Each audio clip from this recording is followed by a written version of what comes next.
नमस्कार, स्वागत है आपका। आपके साथ मैं दीपेश बरगले। मध्य प्रदेश में चल रहे बिजली संकट के दौर में अब बिजली महंगी होने की सुगबुगाहट भी शुरू हो चुकी है। राज्य सरकार के खराब आर्थिक हालातों के कारण बिजली की सब्सिडी कम करने की कवायद चल रही है। इसके लिए मंत्रियों की एक कमेटी बनाई गई है। मंत्रियों की कमेटी ने बिजली के कारण सरकार पर आ रहे आर्थिक बोझ को कम करने अनेक सिफारिशें की हैं। इन सिफारिशों को मानने से सरकार द्वारा दी गई बिजली की सब्सिडी की राशि तो कम होगी, लेकिन इससे आम उपभोक्ताओं और किसानों पर बिजली के बिलों का बोझ और बढ़ जाएगा। हालांकि इस कवायद पर प्रदेश की सियासत भी गरमाने लगी है। कांग्रेस सरकार पर निशाना साध रही है, तो वहीं बीजेपी की ओर से कहा जा रहा है कि जनता की जेब पर बोझ नहीं डाला जाएगा। लेकिन बड़ा सवाल यही है कि आखिर खस्ताहाल बिजली इंतजाम कैसे दुरुस्त होंगे। आज चर्चा इसी मुद्दे पर, इसके लिए खास मेहमानों का पैनल हमारे साथ मौजूद रहेगा। लेकिन पहले रिपोर्ट देखिए। मध्य प्रदेश में बिजली कटौती से जनता हाहाकार कर रही है। उमस भरी गर्मी की मार के बीच बिजली कटौती भारी परेशानी का सबब बना हुआ है। प्रदेश में उत्पादन क्षमता कम होने और बिजली संयंत्रों की कई यूनिटें बंद होने से ऐसे हालात पैदा हुए हैं। पूरे प्रदेश में बिजली संकट व्याप्त है। दिन भर अघोषित बिजली कटौती की स्थिति बनी हुई है। इस समस्या के साथ ही प्रदेश में बिजली महंगी होने की सुगबुगाहट भी शुरू हो गई है। मंत्रियों की कमेटी ने बिजली के कारण सरकार पर आ रहे आर्थिक बोझ को कम करने के लिए अनेक सिफारिशें भी की हैं।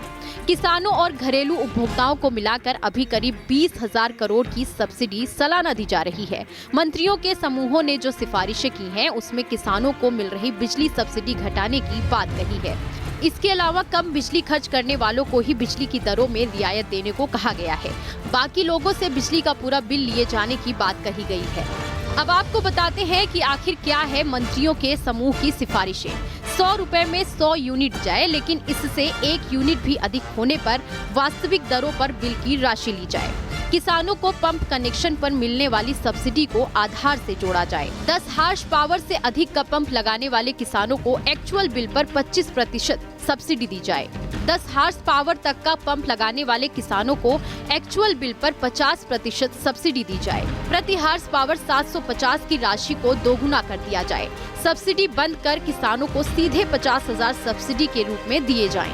बिजली कंपनियों का सरकारी विभागों पर 1575 करोड़ बकाया है, जिसे वसूली के लिए भी मंत्रियों की कमेटी में चर्चा हुई है। हालांकि कमेटी की सिफारिशों पर कांग्रेस ने नाराजगी व्यक्त की है। अगर सरकार ने ये निर्णय लिए तो कांग्रेस पार्टी सड़कों पर आ जाएगी। हम जगह जगह घेराव करेंगे बिजली मंत्री का और बिजली कार्यालयों का, और कांग्रेस इस बात का विरोध करेगी। कांग्रेस ये मांग करती है कि जो सब्सिडी वर्तमान में दी जा रही है, इससे और ज़्यादा दी जाए, ताकि जो पेट्रोल, डीजल और गैस, रसोई गैस की कीमतों से और तमाम जितनी कीमतों से बेरोज़गारी से जनता परेशान है, उसको इसमें राहत मिल सके। इसलिए कांग्रेस इस निर्णय का विरोध करती है। राज्य सरकार इन दिनों बिजली की बढ़ती सब्सिडी के बोझ से जूझ रही है। बिजली कंपनियों को सरकार सब्सिडी की राशि नहीं दे पा रही है, जिसके कारण कंपनियों की हालत खराब हो रही है। कंपनियों के द्वारा कोयले और बिजली प्रदायकों को भुगतान न कर पाने के कारण बिजली की आपूर्ति बाधित हो रही है। हालांकि बीजेपी नेताओं का कहना है कि फिलहाल बिजली की दरों को बढ़ाने का कोई प्रस्ताव नहीं है। साथ ही कांग्रेस से और कमलनाथ जी से मैं पूछना चाहता हूं कि आपने अपने 15 महीनों में क्या किया। आपने भोपाल छोड़कर निकले नहीं, ना आपने बिजली पर काम किया, ना आपने रोड पर काम किया, ना आपने पानी पर काम किया, ना शिक्षा, ना स्वास्थ्य, ना सम्मान, आपने सब कुछ छोड़ दिया। और अंदाजों और अंदेशों पर ये बातें नहीं होती है कि ये सब बढ़ने वाला है। इस प्रकार से कोई बढ़ने वाला नहीं है। 100 यूनिट तक 100 रुपये ही हमने आज सब जगह देखा है। 100 यूनिट पर 100 रुपये ही बिल आ रहा है। ये मध्य प्रदेश है जिसने गांव में 24 घंटे और खेत में कम से कम 8 से 10 घंटे बिजली उपलब्ध कराई है। अब कांग्रेस किस ढंग से नाटक नोटंकी करती है, कल ही उनकी प्रेस कॉन्फ्रेंस में समझ में आ गया, जब खुद ही पीसीसी कार्यालय की प्रेस कॉन्फ्रेंस के समय एमसीबी बंद करके लाइट गोल कर दी। बाकी सब जगह पूरे मोहल्ले में, पूरी कॉलोनी में बिजली थी, पर पीसीसी में नाटक नोटंकी, मतलब ये जनता को गुमराह कर रहे हैं, ये मीडिया को गुमराह करने की बात कर रहे हैं। प्रदेश में बिजली के मुद्दे पर सरकार उलझ गई है। मंत्रियों की कमेटी की सिफारिशों के हिसाब से बिजली की दरें बढ़ाती है तो किसानों और उपभोक्ताओं की नाराजगी उठानी होगी। और सब्सिडी की राशि कम न करने से आने वाले समय में बिजली की आपूर्ति ही दिक्कत में पड़ जाएगी। कोरोना के कारण खराब आर्थिक स्थिति ने हालत और खराब कर दी है, जिससे बिजली को लेकर रास्ता निकालना काफी मुश्किल हो रहा है। भोपाल से नितेंद्र शर्मा के साथ टीम न्यूज़ स्टेट। तो ये कोई एकाएक बिजली संकट पैदा हुआ हो ऐसा नहीं है। पहले से इसको लेकर आशंका थी। जब प्रदेश में बारिश कम हो रही थी तब फिर ये उम्मीद जताई जा रही थी कि कोयला कंपनियों का पैसा अभी भुगतान हुआ नहीं है, कोयले की डिमांड ज़्यादा है, वो उसका जो प्रदान है वो कर नहीं रहे हैं, तब फिर इस तरह के संकट की स्थिति बन सकती है। ये पहले से इसको लेकर चेतावनी कहीं ना कहीं थी, लेकिन उसके बाद भी अगर ये संकट गहरा रहा है तब फिर कई सवाल खड़े होते हैं। उन्हीं सवालों का जवाब तलाशने की कोशिश करेंगे। डॉक्टर सत्यप्रकाश शर्मा हमारे साथ जुड़ चुके हैं, वरिष्ठ पत्रकार हैं। सर, बहुत बहुत स्वागत है आपका। बीजेपी का पक्ष रखने के लिए नेहा बग्गा जी हमारे साथ हैं। नेहा जी, आपका बहुत बहुत स्वागत है। और अब्बास हफीज साहब हमारे साथ जुड़ चुके हैं, कांग्रेस का पक्ष रखेंगे। अब्बास साहब, आपका भी बहुत बहुत स्वागत है। नेहा जी, आप ही से शुरुआत करते हैं। राजनीतिक दलों का एक नारा बहुत ज़्यादा चर्चाओं में देखने को मिलता है, हर कार्यक्रमों में, मंचों पर या फिर प्रदर्शन के दौरान ये होता है कि अभी तो ये अंगड़ाई है, आगे और लड़ाई है। यही कुछ अब आम जनता मध्य प्रदेश की कहती नजर आ रही है कि अभी तो ये अंगड़ाई है, आगे और लड़ाई है। अगर बिजली के दाम भी बढ़ा दिए जाएंगे, जो अभी मिल भी नहीं रही है, तब फिर लड़ाई उन्हें और ज़्यादा लंबे समय तक लड़नी पड़ेगी। नेहा जी। दीपेश जी, देखिए, थोड़ा सा करेक्शन है कि कहीं पर भी सरकार से नहीं किया गया है कि बिजली के दाम, तो अगर न्यूज स्टेट इसकी पता है तो एक अलग बात है। सरकार का कोई बयान नहीं आया है। आपके मैं कई दिनों से हफ्ते से न्यूज कवरेज देख रही हूँ बिजली के संकट पर, और आपने स्वयं इस बात को स्वीकार किया है आपके चैनल में कि पिछले 15 दिनों में बिजली का जो संकट है वो गहराया है। उसका कारण ये है कि एक तो अति वर्षा जो हुई है, बाढ़ की जो स्थितियां कुछ जगह पर बनी है मध्य प्रदेश के अंदर, उसकी वजह से कहीं पर ये जो मेंटेनेंस की समस्या आई है। और दूसरी बात ये है कि मध्य प्रदेश में जब से शिवराज जी की सरकार आई है, तमाम सारे प्रोजेक्ट्स हमने देखे हैं और ये देखा है कि सुचारू रूप से, चाहे शहरी इलाके हों चाहे ग्रामीण इलाके हों, लगातार बिजली मुहैया कराने का काम शिवराज जी की सरकार ने किया है। आप बताइए कि इंदिरा सागर प्रोजेक्ट किसका है, किसका लाया गया है? ओमकारेश्वर किसका लाया है? सरदार सरोवर प्रोजेक्ट किसका लाया है? अब आप मुझे थोड़ा सा समय दीजिएगा। 15 माह की कमलनाथ जी की सरकार, ये कमलनाथ जी की सरकार है और वो वोट देने गए हैं, बिजली गुल है। कमलनाथ जी की सरकार के समय ही उनके लोग प्रेस कॉन्फ्रेंस कर रहे हैं और उनकी पीसीसी कार्यालय में बिजली गुल है। एक रिपोर्ट बहुत दिलचस्प आई थी जो कह रही है 15 साल के बाद फिर अघोषित बिजली कटौती, कई जिले प्रभावित। और इसमें अगर आप देखेंगे तो ग्रामीण क्षेत्र में कटौती वाले जिले 8 से 10 घंटे जबलपुर श्योपुर, 6 से 8 घंटे बालाघाट हरदा आगर पन्ना, 4 से 6 घंटे सिवनी अशोकनगर भिंड मुरैना, 2 से 4 घंटे कटनी भोपाल राजगढ़ शिवपुरी सागर टीकमगढ़, 1 से 2 घंटे सीहोर रायसेन गुना।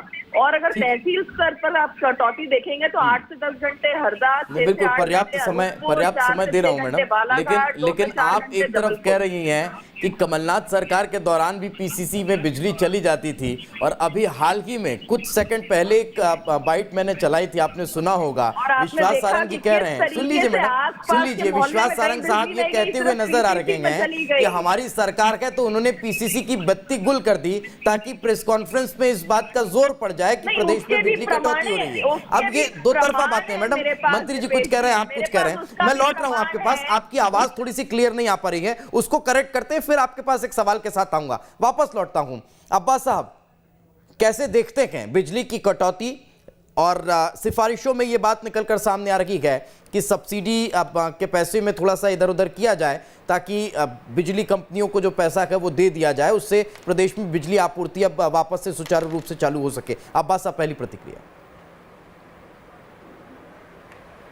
देखिए, सबसे पहले तो मुझे लगता है कि बिजली कंपनी, उद्योगपति, यही भारतीय जनता पार्टी की प्राथमिकता है। भारतीय जनता पार्टी की हालत आज की स्थिति, आज की तारीख में ऐसी हो गई है, खिसियानी बिल्ली खंबा नोचे। वो पूरी तरह से बेनकाब होकर खड़े हुए हैं सामने, और आज हमारी ही योजना की तरफ उनको वापस रुख करना पड़ रहा है, जिसका नाम इंदिरा गृह ज्योति योजना रहा है। उसका नाम बदल के अपने सर के ऊपर उसका जो है श्रेय लेने का काम करने के लिए भाजपा आगे आ गई। लेकिन कुछ सवाल हैं, जो सवाल जनता के भी हैं, जो सवाल विपक्ष के भी हैं। भारतीय जनता पार्टी के प्रवक्ता यहाँ पर बड़ी बड़ी बातें कर देंगे, भाजपा के नेता जमीन पर बड़ी बड़ी बातें कर देंगे और इनके जवाब नहीं देंगे। आज सबसे बड़ी बात यह है कि अगर हम कहते थे, और स्पेशली शिवराज सिंह की सरकार भी कहती, मैं वो भी कहते थे कि सरप्लस स्टेट है मध्य प्रदेश का, और यहाँ पर 27,000 मेगावाट का उत्पादन है, लेकिन फिर भी 10,000 मेगावाट की जो पूर्ति है उसको करने में असफल है शिवराज सरकार। ये किस तरह की नाकाम सरकार है? आज सबसे बड़े सवाल यह है कि आप किन उद्योगपति मित्रों को अपने सस्ती दर की बिजली बेच रहे हैं मध्य प्रदेश की?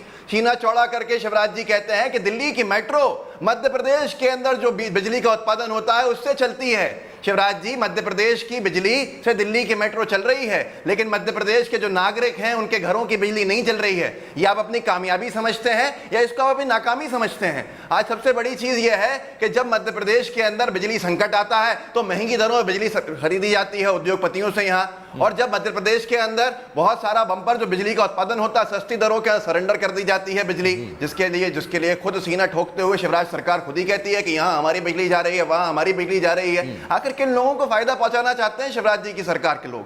आखिर किन लोगों को फायदा पहुंचाने के लिए मध्य प्रदेश की आम जनता की जेब काटी जाती है? मध्य प्रदेश की आम जनता, मध्य प्रदेश की आम, एक आखिरी बात करूंगा, बस आखिरी बात मैं आपसे कहूंगा, कांग्रेस अगर बिजली के मुद्दे को इस तरह से उठाएगी तब फिर 15 साल पहले वाले वही डिब्बी और दिग्गी वाले बयान पर वापस से चर्चा शुरू हो जाएगी, जिसको लेकर हाल ही में आपके दिग्विजय सिंह साहब ने ट्वीट भी कर दिया है। क्या फिर बंटाढार कौन? आखिर क्या याद दिलाना चाह रहे थे? दिग्विजय सिंह जी की सरकार में सुनिए, आपके सवाल हैं तो मैं जवाब ले लीजिएगा। तो सर मेरा सवाल भी सुन लीजिए ना, मेरा सवाल भी सुन लीजिए। ये स्थिति एकाएक तो शुरू नहीं हुई। पिछले समय जब आपकी सरकार 15 महीने रही तब भी बिजली को लेकर तमाम तरह की बातें होती थी। आप कहेंगे कि हमने सस्ती बिजली देने का काम किया, लेकिन उसके बाद भी बिजली समस्या को लेकर जो संकट प्रदेश में खड़ा हुआ था उसका भी तो कहीं ना कहीं सवाल आपके ऊपर जाएगा। ऐसा कोई संकट नहीं खड़ा हुआ था, और हमने जो काम किया 100 रुपये 100 यूनिट, आप यहाँ आम नागरिक से पूछेंगे उसको वो कहेगा आपसे कि बहुत सस्ते बिल आते थे कमलनाथ जी की सरकार में, शिवराज जी की सरकार में बहुत महंगे हो गए। हमने बिजली के बिल 5 हॉर्स पावर जो ये बड़े चौड़ा करके कह रहे हैं आज भाजपा के लोग, सुन तो लीजिए, देखिए थोड़ा धैर्य तो रखिए, थोड़ा धैर्य रखिए। आपने सवाल कर लिया, मेरा जवाब आना चाहिए ना, आप भी, आपके सवाल मैंने सुना। हमने 5 हॉर्स पावर, जो सबसे सर्वाधिक किसान 5 हॉर्स पावर का है मध्य प्रदेश के अंदर, मध्य प्रदेश का किसान 5 हॉर्स पावर कनेक्शन वाला है, उसको भी हमने आधा कर दिया था। ये तो हमारा ही वचन था कि आधा बिल कर देंगे, बिजली का बिल आधा कर देंगे, बड़े हुए बिल माफ कर देंगे। इन्होंने उसके अंदर बड़े अच्छे से खूबसूरती से क्लॉज लगा दिया, हम 25% कम देंगे उनको, और जो कम जो उपभोक्ता है किसानों में उनको 50% दे देंगे जो बड़े किसान है। आज यहाँ मध्य प्रदेश का आम नागरिक परेशान है, उसके ऊपर कोई चर्चा नहीं होगी। सबसे बड़ा विषय यही है की वजह से मध्य प्रदेश का जो आम नागरिक है वो उलझा हुआ है, उसको समझ कुछ नहीं आता है। जब बिल आता है तब पता चलता है कि अरे भाई साहब इतना आ गया है, इसको भरना है। लौट रहा हूं सर, थी कमलनाथ जी की सरकार में। ठीक है सर, आप मध्य प्रदेश से हैं या नहीं है मुझे नहीं मालूम, मैं मध्य प्रदेश से हूं। जनता ने सांस ली थी, राहत। ठीक है, कोई बात नहीं अब्बास साहब, आपके ही प्रदेश का नागरिक हूं, भूलिए मत, आपके ही प्रदेश का वोटर हूं, उसको मत भूलिए। खैर लौट रहा हूं आपके पास। सत्य प्रकाश जी से भी एक कमेंट ले लेते हैं, उनको भी चर्चा में शामिल करते हैं, एक्सपर्ट के तौर पर हमारे साथ मौजूद हैं। सत्य प्रकाश जी, पहले से इस बात का अंदेशा था, अगर प्रदेश में बारिश कम हुई, डैमों की स्थितियां सभी को पता है, अभी पूर्ण रूप से भरे नहीं हैं, कोयले का भुगतान हुआ नहीं है, यह भी सभी को पता था, और यही वजह है कि संकट गहरा सकता है, आ सकता है, इसको लेकर अंदेशा पहले से था। कहां कमी रह गई, कहां परेशानी हुई? क्या आधिकारिक तौर पर अधिकारियों को जिस तरह से मैनेज करना चाहिए था वो एक बड़ा लूफॉल आप देखते हैं? देखिए दीपेश जी, आपने बिल्कुल सही कहा है। मध्य प्रदेश में जो बिजली मिल रही है वो 4 चीज़ों से मिलती है। पहले मैं यहाँ से शुरू करता हूँ। एक तो थर्मल पावर प्लांट से, हाइडल प्लांट से और सेंट्रल पूल से, और इसके बाद बाइंड से भी मिलती है। 4 जगह से मिलती है। मैं आपको पूरी चीज बताता हूँ, फिर इसके बाद अपने आप क्लियर हो जाएगी स्थिति। तो सेंट्रल पूल से लगभग 5000 से 6000 मेगावाट मिलती है। थर्मल पावर और ये हाइडल पावर को दोनों को मिला के 5400 के लगभग एक आइडिया है कि थर्मल पावर से मिलती है, और हाइडल पावर से 900 से 950 के लगभग मिलती है। यानी कि पहले तो ये दिमाग में तय कर लो कि थर्मल पावर की से बहुत ज्यादा बिजली बनती है मध्य प्रदेश में अपेक्षाकृत हाइडल पावर के। एक चीज। दूसरी तीसरी चीज जो आप बताऊं कि आज का जो नॉर्मली डिमांड रहता है वो 9,000 10,000 के बीच में रहता है, लेकिन अभी कुछ दिनों से महसूस किया गया कि डिमांड पावर का बढ़ गया है 11,000 तक। लेकिन जो सप्लाई है, यानी जो सप्लाई है वो केवल 9,000 तक ही हो पा रही है। यानी कुल मिला के अभी 1,500 का जो क्राइसिस आ रहा है, वो क्राइसिस कहां आ पा रहा है, उसका जो देखने को मिलता है वो रूरल एरिया में ज्यादा देखने को मिल रहा है। इसके पीछे कारण क्या है कि जो भी थर्मल पावर है, थर्मल पावर में कहां से बिजली बनती है, कोल से बनती है, और कोल कंपनियों का पैसा बहुत ड्यू है। जो पावर जो जनरेशन कंपनी है उस पर बहुत बड़ी उधारी है, और वो उधारी लगभग 1500 करोड़ रुपए है। इसके अलावा 2500 करोड़ रुपए पावर जनरेशन कंपनी को, डिस्ट्रीब्यूशन कंपनी को देना है। इसके अलावा जो सरकार पर डिस्ट्रीब्यूशन जो कंपनीज हैं, डिस्कॉम्स हैं, उन डिस्कॉम्स का 8,000 करोड़ रुपए सरकार पर सब्सिडी का बाकी है। कुल मिला के क्राइसिस पैसे का है। यानी मध्य प्रदेश सरकार कहीं ना कहीं पैसे से जूझ रही है। ये पक्की बात है कि मध्य प्रदेश सरप्लस स्टेट है, यहां पर बिजली की उपलब्धता है।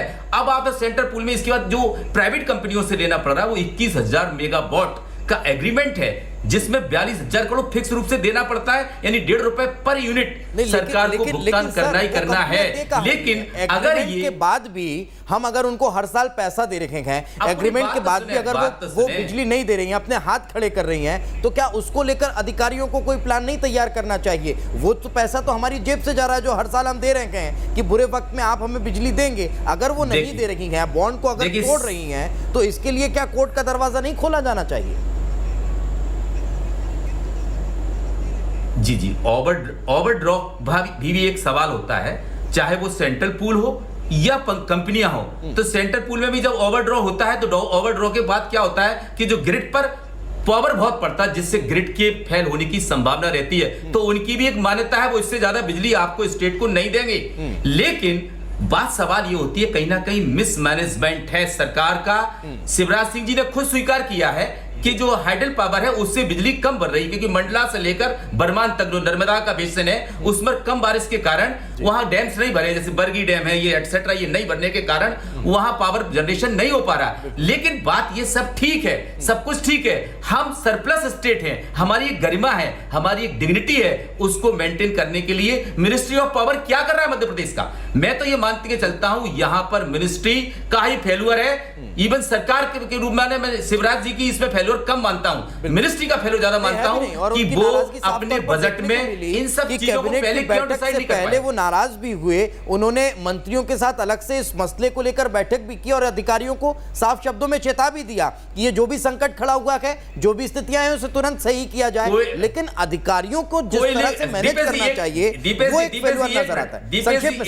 संक्षेप में सर। दीपेश जी बिल्कुल, एक आपको बात बताऊं, सीधी बात जी है, कोल की कमी के कारण जो हमारे 4 मेजर प्लांट हैं, श्री सिंगाजी, सतपुरा ताप, संजय गांधी और अमरकंटक तापगृह, इनमें क्या है, कोयले की कमी होने के कारण यहां पर प्रोडक्शन नहीं हो पा रहा। तो इनकी जो 16 यूनिट है उनमें से कुछ यूनिट बंद है, जिसके कारण जो प्रोडक्ट निकलना चाहिए वो नहीं मिल पा रहा।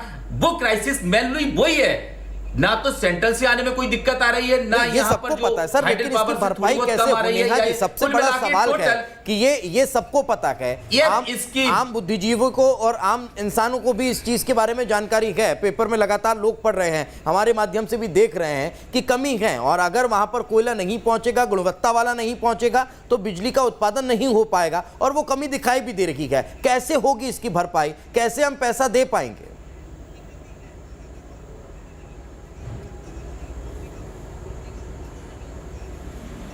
दिखा के बता देती हूँ। एक, जब पिछली 15 माह की कमलनाथ जी की सरकार थी तो बिजली गुल होती थी, उस समय जो इनके विभाग के मंत्री थे प्रियव्रत जी कहते थे कि बिजली गुल हो गई, उसका कारण चमगादड़ है। और माननीय मुख्यमंत्री जी की संवेदनशीलता देखिए कि आज मध्य प्रदेश पूरे देश में एक ऐसा राज्य है जो 16,000 करोड़ की सब्सिडी दे रहा है किसानों को। 1 रुपए जहां पर लगता है उसमें 8 पैसे लेने का काम कर रहा है। नंबर 2 कि कोविड के दौरान भी आपने देखा, क्योंकि जो पैंडेमिक की स्थिति बनी है उसमें हमने देखा कि प्रदेश में अर्थव्यवस्था जो है वो सिर्फ प्रदेश की नहीं अपितु देश और विश्व से प्रभावित हुआ है। पर अगर हम कोयले की बात करें कि कोयले का भुगतान नहीं हुआ और इस कारण से ये संकट उत्पन्न हो गया है। तो मैं आपसे ये पूछना चाहती हूँ, राजस्थान में क्या सरकार का फेलियर है? मैं आपसे पूछना चाहती हूँ, छत्तीसगढ़ की सरकार के वहां पर जो हाहाकार मचा हुआ है, ग्रामीण और शहरी इलाकों के लोग जिस तरीके से आंदोलित हुए हैं, क्या छत्तीसगढ़ की सरकार का फेलियर है? महाराष्ट्र की जो खबरें आ रही हैं, जहां पर इनकी मिलीजुली सरकार चल रही है 3 पहिए की, क्या महाराष्ट्र की सरकार का फेलियर है? मैं तो ये कह रहा हूं नेहा जी, क्या आप इसको प्रशासनिक अक्षमता नहीं मानती हैं? शासन स्तर पर बहुत अच्छा काम हो रहा है, मुख्यमंत्री जी सचेत हैं, सतर्क हैं, लगातार बैठकें कर रहे हैं, मंत्री लोग इस पर अपनी जिम्मेदारी का निर्वहन कर रहे हैं, लेकिन क्या प्रशासनिक फेलियर इसे नहीं मानते हैं? अगर करोड़ों रुपए का बिजली बिल किसी का बकाया है, हम उससे तो बिजली बिल वसूलने जाते नहीं हैं, हम निचले आम आदमी के घर पे बिजली कट कर देते हैं पैसा वसूलने के लिए। अगर वो पैसा हम करोड़ों रुपए कंपनियों से, प्राइवेट और दूसरे लोगों से वसूल लेंगे, कई राजनेताओं के नाम भी ले लेता हूं, उनसे अगर वसूल लेंगे तो वो भुगतान हम कोयला कंपनियों को नहीं कर देंगे? नहीं, निश्चित ही दीपेश जी, आपकी जो सलाह है वो बहुत अच्छी है, टू द पॉइंट है। कई जगहों पर प्रशासनिक अधिकारियों से इस प्रकार की त्रुटियां होती हैं और बहुत गंभीरता से मुख्यमंत्री जी इसको लेते भी हैं और सुचारू रूप से चलाने का काम भी करते हैं। पर मेरा सवाल ये है कि अगर राजस्थान में, मध्य प्रदेश में, छत्तीसगढ़ में और महाराष्ट्र में एक ही प्रकार की समस्या आ रही है तो उसका जवाब ले लेते हैं अब्बास जी से। अब्बास जी, समय का अभाव है और नेहा जी ने भी कई सवाल खड़े कर दिए हैं, कैसे देखते हैं? सिर्फ मध्य प्रदेश में टोटा नहीं है, हर प्रदेशों के उन्होंने नाम भी गिना दिए आपकी सरकारों वाले। अब्बास जी, अगर समय का अभाव है तो मैं मुख्य बिंदु पर आता हूं। ये इधर उधर की बातें करेंगी जहां ऐसी कोई स्थिति नहीं है, ऐसे कोई हालात नहीं है। मध्य प्रदेश अंधकार में जा रहा है। आपने बात कही, छोटी सी बात वहां पर भी बड़े सुन लीजिए जनाब, आप मेरी बात तो सुना कीजिए। आप अरे मेरी बात तो पूरा सुना कीजिए ना। देखिए प्लीज, आप मेरी बात धैर्य से सुन लीजिए, वो जनता भी सुनना चाहती है। बड़े लोगों के जो बिल है वो काटना तो छोड़िए, छोटे छोटे लोगों के 2 मिनट में बिल काट दिए जाते हैं। मध्य प्रदेश की सरकार पर 15,100 करोड़ रुपया क्यों बकाया है बिजली का? सरकार क्यों चुका नहीं रही है? और उसका भुगतान आम जनता कर रही है। अगर आम जनता को महंगी बिजली मिल रही है तो उसके अंदर दोषी मध्य प्रदेश की शिवराज सरकार है। उनकी बिजली कब कटेगी? जनता की बिजली जरा में काट देते हैं जाकर। अभी 1 साल में बड़ा इतना बकाया अभी 1 साल में हुआ। कहते थे कि कोई मत करना बिजली का बिल, मैं खुद आके जोड़ूंगा। इतना बकाया अभी 1 साल में हुआ सर? का भुगतान कब करेगी मध्य प्रदेश की शिवराज सरकार? इस बकाया में 15 महीने भी शामिल है या नहीं? मैं खुद आपसे कह रहा हूं 15,000। देखिए 15 साल 15 महीने की तुलना करने के अंदर हास्यास्पद हो जाता है। 15 महीने की सरकार ने पूरी कोशिशें की। मैं तो ये पंचवर्षीय शामिल कर रहा हूं सर, मैं तो पिछले 15 साल पे जा ही नहीं रहा हूं। खैर चलिए अब्बास जी, समय का चूंकि अभाव, समय का अभाव है, चर्चा कर लेते हैं, वर्तमान की चर्चा छोड़ देते हैं।